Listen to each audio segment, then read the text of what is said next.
Welcome to the Matt Bernier Show. What's going on? Welcome into the Matt Bernier Show here in the Daily Racing Form Studios, Midtown Manhattan. I am Matt Bernier. You can follow me on Twitter at Bernier_Matt. It's September the 2nd, 2016. We're already in September. It feels like the entire year has just flown by. And we're almost at the end of the Saratoga meeting. Labor Day's closing day up at the spa, but we've still got some big races ahead of us. If you're watching on DRF Live, thanks for doing so. If you listen podcast version, YouTube, SoundCloud, DRF.com, iTunes, you name it. There's plenty of ways. If you want to find the show, you'll be able to find it. It's out there. But yeah, we're kind of at the end of things. We're wrapping things up. Again, Monday is closing day up at Saratoga, and we'll have DRF Tournament Editor Pete Fornatale on here shortly to kind of go over some of the highlights of this past meeting, of the Saratoga meeting 2016. But before we dive into that, we kind of have to go back and look at what arguably is the highlight of the entire meeting. And normally it's the Midsummer Derby, it's the Travers, and it's always going to be hyped up and billed as the biggest event, the biggest race of the Saratoga meeting. But when you have a race in which something historic happens, I think you need to dive into it a little bit more. So let's kind of look back at last week's Travers. First things first, let's take him from the top of the lane, Larry Colmus. The stablemates are 1-2 here in the Travers. Gunrunner is third, Connect is fourth. Gift Box is next. Exaggerator is coming wide as they come to the top of the stretch. It is Arrowgate and Mike Smith. Oh, they've opened up a 6-length lead here with 1 furlong to run. They've left the field reeling behind. American Freedom and Gunrunner are fired behind Arrowgate. What a commanding performance. He won the Travers by 12. Larry Colmus summed it up pretty well. An unbelievable performance from Arrowgate, and immediately afterward I looked at the fractions. We find out it's a new track record at 1 1/4 miles. It's a new Travers record, and this was, by the way, the 147th time they've run the race, so there's clearly some history here. Immediately afterward, it was one of those things where you're trying to figure out, well, what is the buyer going to be? What kind of figure did this horse just earn in his 5th lifetime start for Bob Baffert? And you look at the way the track played, it seemed like things were a little bit speedy as far as the day was concerned. You had a couple different stakes records. So I thought maybe a 110, maybe a 112. And if you just want to kind of project that and put that into context, maybe that means that American Freedom, who ran second, and Gunrunner, they ran their 98s, or maybe they improved a little bit to 100. I certainly didn't think, come Saturday night, I would see that this horse earned a 123, and I believe it was tweaked, and finally, the final number is a 122 for Arrowgate's victory in the Travers. Now, this right here, I have some papers in front of me as you take a look at the card, the horse profile for Arrowgate and Bob Baffert, the trainer, Unbridled Song. I have papers right here. I have a lot of papers, and you can see I got some highlighted things on there if you're watching, whether it's YouTube or on DRF Live. I have a list right here. This first part here is the list of horses that over the past 27 years. Now, I decided to go from January 1st, 1990. I was the ripe old age of 4 months old. I figured that was a good sort of way, rather than go all the way back, because I don't want to try to blow up my computer over at my desk. Let's go over about 27 years worth of data. And these are the horses, you got 2 pages worth, that have run 119 or better as far as the Beyer speed figures are concerned. Arrowgate is in that top sort of echelon, where he's one of the only 3-year-olds to break 120 as far as the Beyers are concerned. And listen to the names that he has already eclipsed as far as career best Beyers are concerned. He's tied a horse called Holy Bull. We know what he did. He earned a 122 in the Metropolitan Handicap as a 3-year-old. But then, keep in mind, these are horses that he's beaten as far as a career best Beyer is concerned. Quality Road, 2010. The Grade 1 Don, he got a 121. Quality Road, by many people's estimations, very talented horse, had distance limitations. At 1 1/8 miles, he earned a 121. Cigar, the Oak Lawn Handicap back in 1995, he earned a 121. Arrowgate earned a 122 in last week's Travers. American Pharoah, the Breeders' Cup Classic last year, the culmination of everything, the Grand Slam, he capped off the Triple Crown with the Grand Slam at the Breeders' Cup. He got a 120 Beyer. Medaglia d'Oro in the Grade 2 Jim Dandy. That was the prep for the Travers. That was back in 2002 up at Saratoga. He got a 120 for Bobby Frankel. And Tisnow, who back when it was called the Goodwood, prepping for the Breeders' Cup Classic, that was back in 2000, he got a 119 Beyer speed figure winning that race. So clearly this horse did something not just historic as far as Saratoga is concerned, but historic from a speed figure standpoint. And you've seen other publications come out and say that these are all-time figures that this horse earned on Saturday afternoon, and that's accurate. This is an all-time performance. This sheet right here is 3-year-olds over the past 27 years, give or take a few months. And of the horses that I listed, again, just trying to get from a 118 and up, there have been 1, 2, 3, 4, 5, 6, 7, 8, 9, 10 horses that were 3-year-olds in the 27 years to earn 120 or better Beyer speed figures. At the head of the list, Arrogate and Holy Bull. Behind him, Rock and Roll, Concerned Minister, Cajun Heat, Extra Heat, Bellamy Road, American Pharaoh, Kelly Kip, and Medaglia d'Oro. I mean, in many aspects, this is an all-time performance, not just saying, oh, it was the performance of the year, or it's at least close with a horse called Frosted, who we'll talk about here in a little bit, because he's going to be running tomorrow afternoon up there in the Woodward. But this is a historic effort for this horse and for Bob Baffert, and I think anyone that thought he was going to do this, maybe you thought he was going to run well. No one thought he was going to be able to do this. He got his final quarter in a 10-furlong race in 23-4. He ran a turf race, essentially. And the last thing we'll go to before we cut for break and we bring in Peter Thomas Fornatale to help us go through the entire Saratoga meeting, this final sheet that I have of printed out Beyers. These are at 10 furlongs. These are the best 10-furlong Beyer speed figures over the past 26 and a half, 27 years. And at the top of the list, you have Ghost Zapper, who got a 124 in the Breeders' Cup Classic back in 2004 at Lone Star Park. Then you have a horse like Aptitude, the Jockey Club Gold Cup. You have Best Pal in the Santa Anita Handicap. Candy Ride, his Pacific Classic, was giant back in 2003. And then you have Arrogate. It's when you put that all into perspective, we're talking about him as far, and look, you can't deny the fact that he ran that race. Boy, it's terrifying to think that this horse could possibly improve. He's so lightly raced. He's only gone out 5 times. Baffert has always thought highly of him. I think the thing that we need to be most concerned about, it's not the handler. Obviously, we know Baffert can get good horses good and keep them good. I think we need to be a little bit concerned about the pedigree, because the Unbridled Songs, we know they're not the most durable horses. But I've got to be honest. We're going to see, and we're going to talk about Frosted here momentarily with Peter Thomas Fornatale. But California Chrome, Frosted, all those other horses that it looked like they were going to be the head of the pack as far as the Breeders' Cup Classic is concerned, you got company now, and I think some people would argue there's a new big dog here, and his name's Arrogate for Bob Baffert. We're going to take a quick break. When we come back in the Matt Bernier Show, we're going to bring in DRF Tournament Editor Peter Thomas Fornatale to help us go over some of this stuff, Travers' other highlights of the Saratoga meeting, as well as go over some of the graded stakes action coming up tomorrow afternoon. Stay with us. Say goodbye to your inner caveman. If you're making caveman bets on pick sixes, you could be leaving money on the table. DRF Bets Ticketmaker helps you build more profitable exotic bets and place them with one click. Raise your game with DRF Bets Ticketmaker. Be a samurai with your ROI. DRF Bets Ticketmaker helps you cut out unprofitable exotic bets before they happen and be the master of profits. Raise your game with DRF Bets Ticketmaker, the exotic wagering app.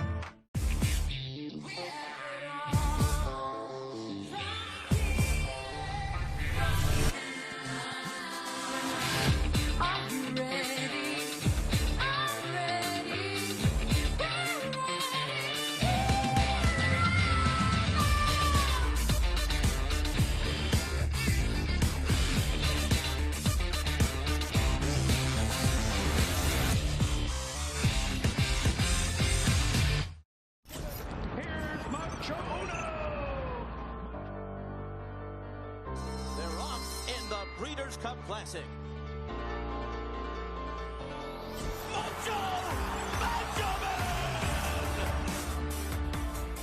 Private Zone has run a 45 flat half mile and has opened up 2.5 lengths. Private Zone's got the lead close to home, and he's all by himself. Private Zone wins the Forgo.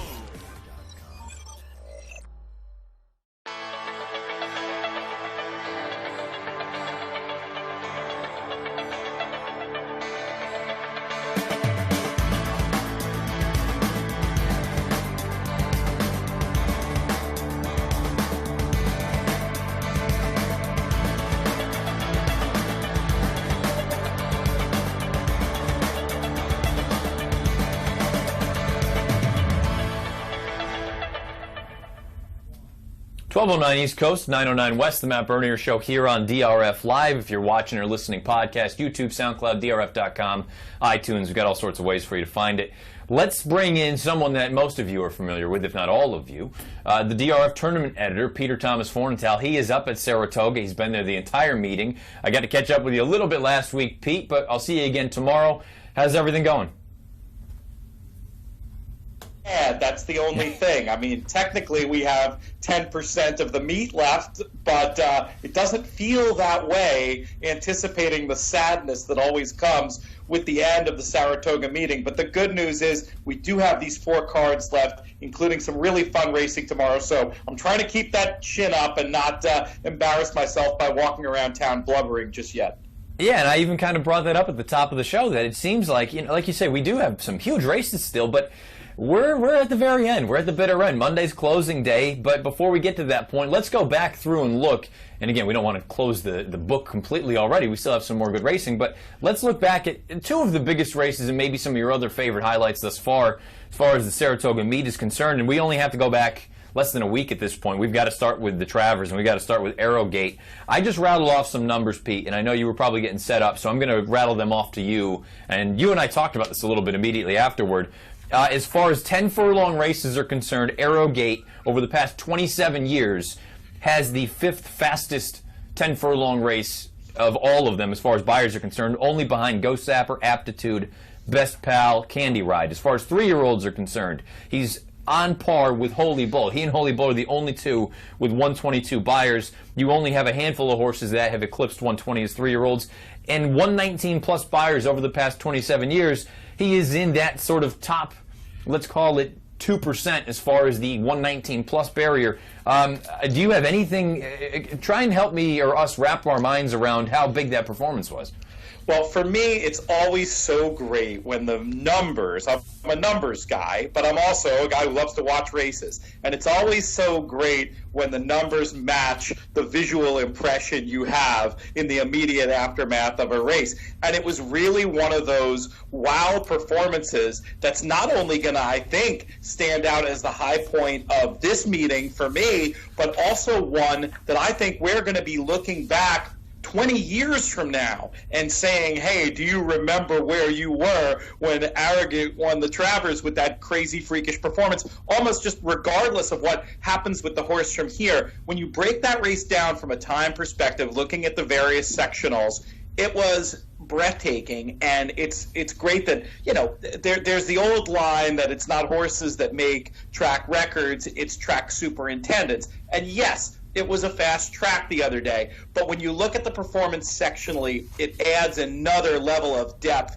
that just gives, to me, a lot of validity to that performance and makes me drool at the prospect of what this horse might do next. I was blown away, and I think that it is going to stand up as a great performance in Saratoga history, as much of a storied history as that is. I just think it's one of those things. It's stunning to think that that was the horse's 5th lifetime start, and he did that. It's one thing for American Pharoah, who was so brilliant winning the Triple Crown and going off and capping it off with the Grand Slam, for his final performance to earn that 120 buyer. But that was his 11th lifetime performance. I mean, it's not like this was a horse that, did it very early. He was in that 104, 105, 106 range. This horse, if you just want to go strictly from a speed figure standpoint, I mean, he's been the best 3-year-old we've seen in arguably 20 years. It's a controversial argument, Matt. You're always good for those, but it's an argument that you can definitely make when you look at the limited body of work. And also, Arrogate, if you watching the previous races, did look like a horse with something else in the tank. The way he finished his races, the way he galloped out of those races, seemed like it was possible that there was a step like this coming. Was I convinced it was going to happen in the Travers against 13 rivals when he'd only faced 10? No, but it did. There always was that possibility in the back of your mind, like, wait, what if this horse really puts it all together? And we saw what that took. We talked about it a lot on the podcast last year. I do believe that for various reasons, a lot of American Pharoah's speed figures were difficult to make / didn't tell the whole story of some of his performances. I'll still contend that his Monmouth race, where he showed how easily he could rate and won under a double handful, was still perhaps his most impressive race, despite that speed figure not being as big as the one he earned in the Breeders' Cup Classic. I still think, I'm not trying to take anything away from him when I say this, but yeah, in terms of pure speed figures, for this horse to do this in August with potentially another race or two before February of next year, we really could be seeing the start of something even more special should things continue to hold together.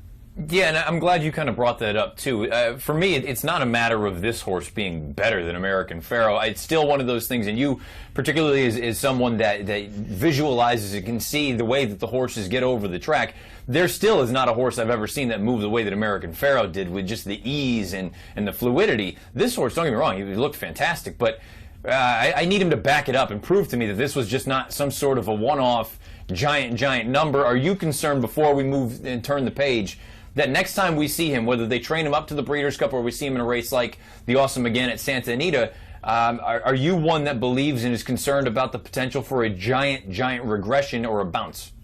Yeah, I wouldn't characterize myself, generally speaking, as a big believer in the bounce. That's not to be completely against the concept, but I think the trainers have incorporated their knowledge of whatever that phenomenon is of horses reacting into the way they train horses. If Arrogate were to come back in 2 weeks from now, yeah, I think you'd probably be looking at a bounce. But the fact is, I think they're probably going to end up training him up to the Breeders' Cup Classic unless the horse tells him otherwise. And, I mean, simple regression to the mean certainly seems a possibility. I think the bigger problem facing Arrogate, should he train up to the Breeders' Cup Classic, is the potential of running into a certain buzzsaw known as California Chrome, a horse who, obviously, in terms of experience and body of work, a daunting task for any horse to face, let alone a 3-year-old facing Grade 1 elders for the first time. So obviously from here, it's hard to be excited for me of betting him at the current prices he's trading at in the UK, which are around 4-1, and I could even see that number going down as sort of the word spreads and the hype builds, should the horse come back and look good and like he's on track. It's hard to get excited about the concept of betting him. It's extremely easy to get excited about the concept of seeing him, and I think you're right, Matt. He's going to, obviously, to earn the sort of accolades that we've been bandying about and on the circumference of in this conversation, he's going to have to do it more. Gosh, California Chrome's so good, though, you could almost see a good second to him, validating him as one of the best 3-year-olds we've seen in recent years. DRF tournament editor Peter Thomas Fornatale, also the host of the DRF Players podcast, along with Mike Hogan and Jonathan Kinchin. A horse that, we talk about American Pharoah. We've talked about how Arrogate is also trained by Bob Baffert, and it sounds like the year-end goal is the Breeders' Cup Classic. We've already touched on California Chrome. A horse that is also pointing to that race is Frosted. We'll see him tomorrow afternoon in the Grade 1 Woodward. He's already that's fantastic English. He's already obtained a Grade 1 victory up at Saratoga this meeting earlier on in the Whitney. And by the way, he also earned a 123 buyer in the Met Mile. Let's talk about the Whitney as a whole. It wasn't the greatest field that you'll ever see, and I would make the argument that tomorrow's field in the Woodward is more competitive than what he faced a few weeks back. Where do you right now fall as far as Frosted is concerned in the Classic division? Well, I mean, he's obviously what he's accomplished has been extremely impressive this year. The race on Belmont Day was another one of those that I think we'll be talking about for a long time. Last time out, a little more workmanlike. I thought it was probably a smart tactical decision to just take matters into their own hands and make the top, when that's probably not, generally speaking, the best way that horse is going to perform. But I felt like in that field on that day, the decision made sense, and he ran well enough. I don't think any jaws were dropped the way they were in the previous performance, but they didn't need to be. And that's sort of where I look for him going into this race tomorrow. There's a temptation to try to beat him. He wasn't overly visually impressive last out. He wasn't unimpressive. But, you see a horse with these big efforts, you see a potentially more difficult field, the wise guy in you wants to get clever. But as I sat there looking at the race, I got to think 80% of my play is going to go through him. Looking forward and thinking about the possibility of him tackling the likes of Arrogate and California Chrome, for me, he's going to have to show, I know he's run well at 10 furlongs, but I don't think he's run best at 10 furlongs necessarily. I think a salty crop, I know it sounds crazy, but it would not shock me. It would not bowl me over to see a decision made to maybe think about a race like the Dirt Mile for the horse as opposed to going for the Classic. I I don't know. In sporting terms, you'd hate to see that happen. But just in terms of if you tell me, Pete, pick a Breeders' Cup race for Frosted to run in, and he's got to win, and your life depends on it or whatever. I'd be looking at the mile over the class in those circumstances. Hopefully that's not the way it's going to go down in real life. It'd be great to see him as part of the mix there. I just don't know if he's as good as those others. No, I'm in complete agreement, and I feel like this is potentially the Liam's Map argument all over again from last year, where Liam's Map running in the dirt mile, to me, that was the correct call, and I know a lot of people just complained and hated the idea about it, but if you're just looking at it realistically, Liam's Map had a much better chance of winning the dirt mile than he did the Classic, and that's not to say he couldn't win the Classic, and I feel like it's the same way here with that horse in Frosted. It's not to say he can't win a race like the Breeders' Cup Classic, but boy, if you ran in the dirt mile, you're probably odds-on in that spot. Yeah, imagine if the dirt mile was a one-turn around Belmont. It would be a fraction of a fraction. But yeah, I'm in agreement. And, it's the problem, and we talked about it on the show a lot last year, the problem with the existence of the race of the dirt mile. As long as it exists, you can't really blame Connections for thinking about it a little bit in those terms. Yeah, it might not be the most sporting thing, but there's more to the game than that. It's really nice to win races. It's really nice to compete in the biggest dances against the best of the best, but it's also nice to win Breeders' Cup races. It's why a lot of people are in the game. Hard to fault the Connections too much, even though the fan in me is like, oh, come on, this horse is so good, you gotta put him in the best race. But that's not really how it works in the real world. But as long as this dirt mile exists, we're gonna see decisions made like that, and it wouldn't surprise me if this is the latest in a line of them. DRF tournament editor and host of the DRF Players Podcast, Peter Thomas Fornatale, joining me on the Matt Bernier Show. Pete, we got about 2 minutes. I'm going to go rapid fire over these 4 graded stakes races tomorrow afternoon up at the Spa. We've already kind of touched on a little bit about the Woodward. You think Frosted is the most likely winner. If you needed an upset pick, who would it be?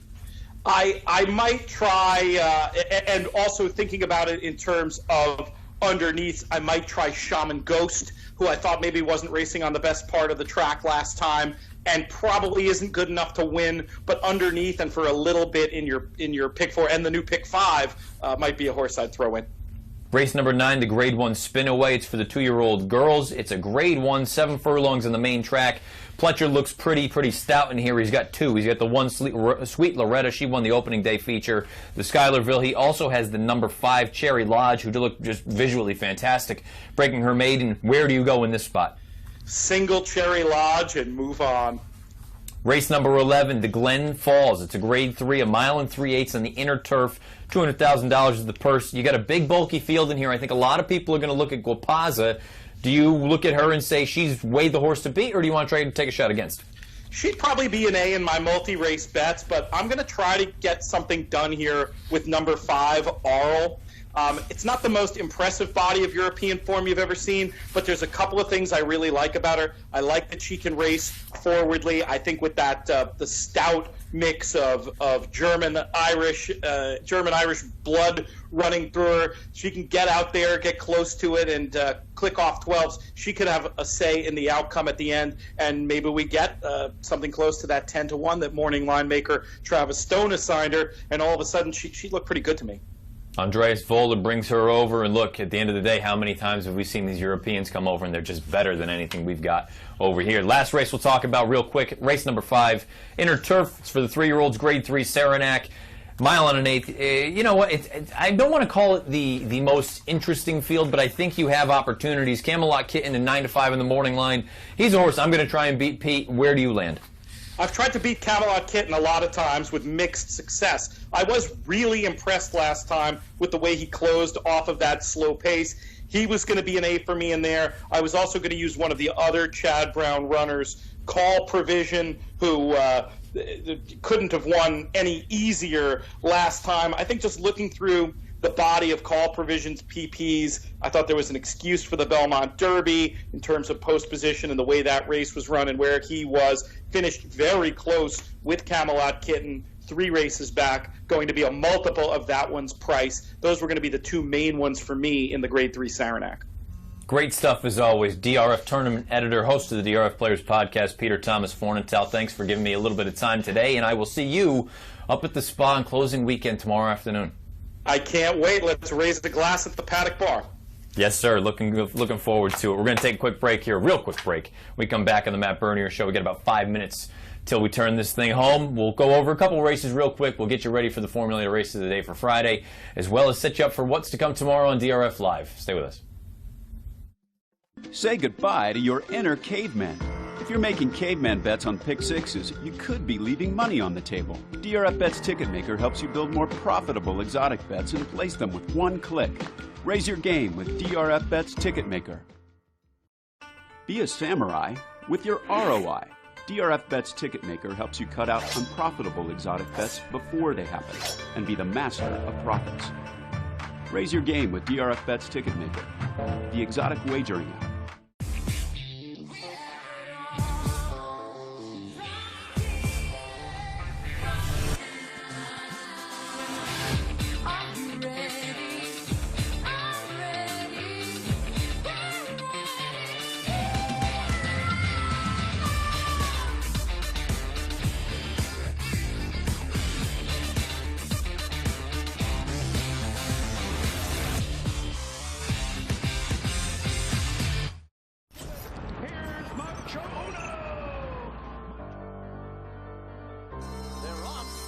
Breeders' Cup Classic.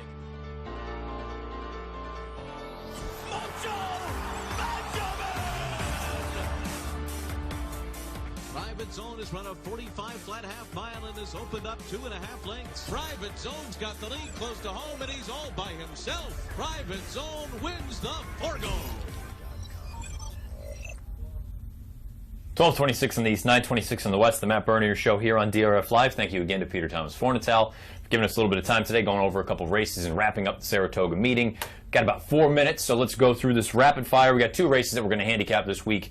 The Grade 1 Spinaway, the Grade 1 Woodward. Let's start with the Spinaway, the 2-year-old girls. Let's take a look. These are my odds if you're new to the show. On the far right-hand side, if you're watching on YouTube or DRF Live, that's not the morning line. That's not what they're going to go off. That's what I view as value on these horses. You see, it's only a field of 7. I think the most likely winner in this race goes out for Todd Pletcher, the number 5, Cherry Lodge. Thought visually she was very, very impressive, breaking her maiden at first asking. This is also a race where there's not a ton of early speed, and I think that could compromise someone like the other Pletcher, Sweet Loretta, in this spot, who's going to be coming from a little bit farther out of it. I think a live long shot, though, is the horse drawn to the far outside. That's the 7, You Know 2 from Mike Gorham. This is a horse who's got big, big speed. So when I'm talking about Cherry Lodge going out there and being on the front end, I don't think You Know 2 is going to be too far off. Heck, she might even outfoot her early on.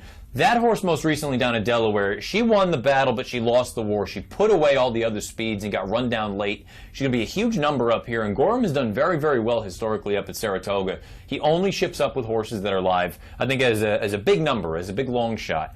You Know 2 in the Spinaway, but I think the most likely winner is Cherry Lodge. Let's move on to the Grade 1 Woodward, race number 10 up at the Spa. Obviously, everyone's going to be talking about Frosted. He's coming into this spot on the heels of 2 consecutive Grade 1s. If he wins this one, he's putting together a nice little resume. The Grade 1 Met Mile, the Grade 1 Whitney, the Grade 1 Woodward.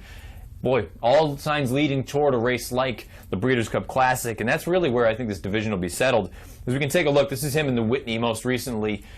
Look, he was just much the best in here. Here's the odds, obviously, first, but you can see right now, this is the Whitney. He went out there front and center, took the race to the field. Now, you see the fractions. He went legitimate. You can't deny that. 23 flat, 46-2, 9-3. And it looks like he's under a hand ride, and he is. Can't argue that. But there's a part of me, and maybe like Pete alluded to, maybe I'm just trying to be a wise guy.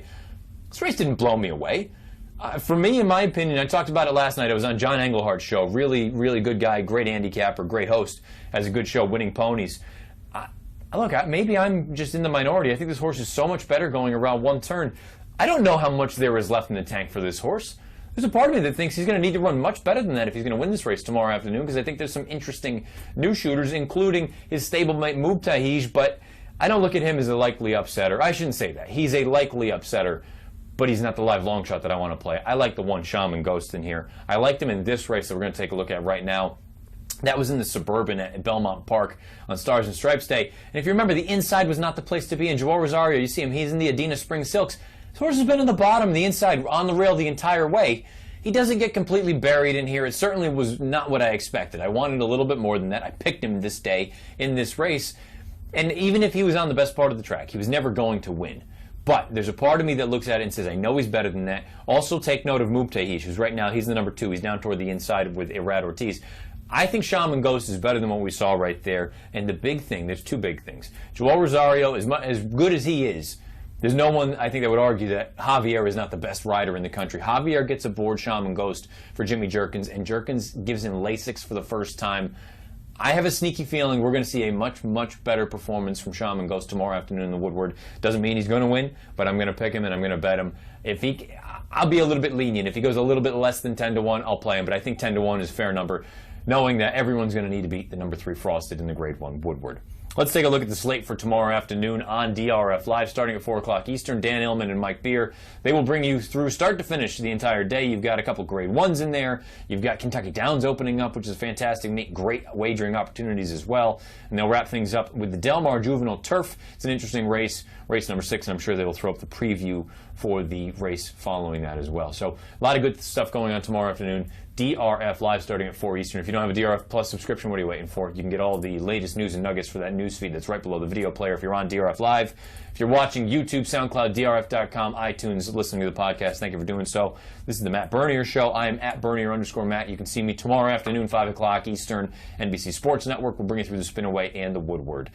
Without further ado, let's get you ready for the Friday race of the day. It's the I'm Smoking Stakes at Del Mar later on this evening. Best of luck this weekend, and I'll catch you back up with you on Friday.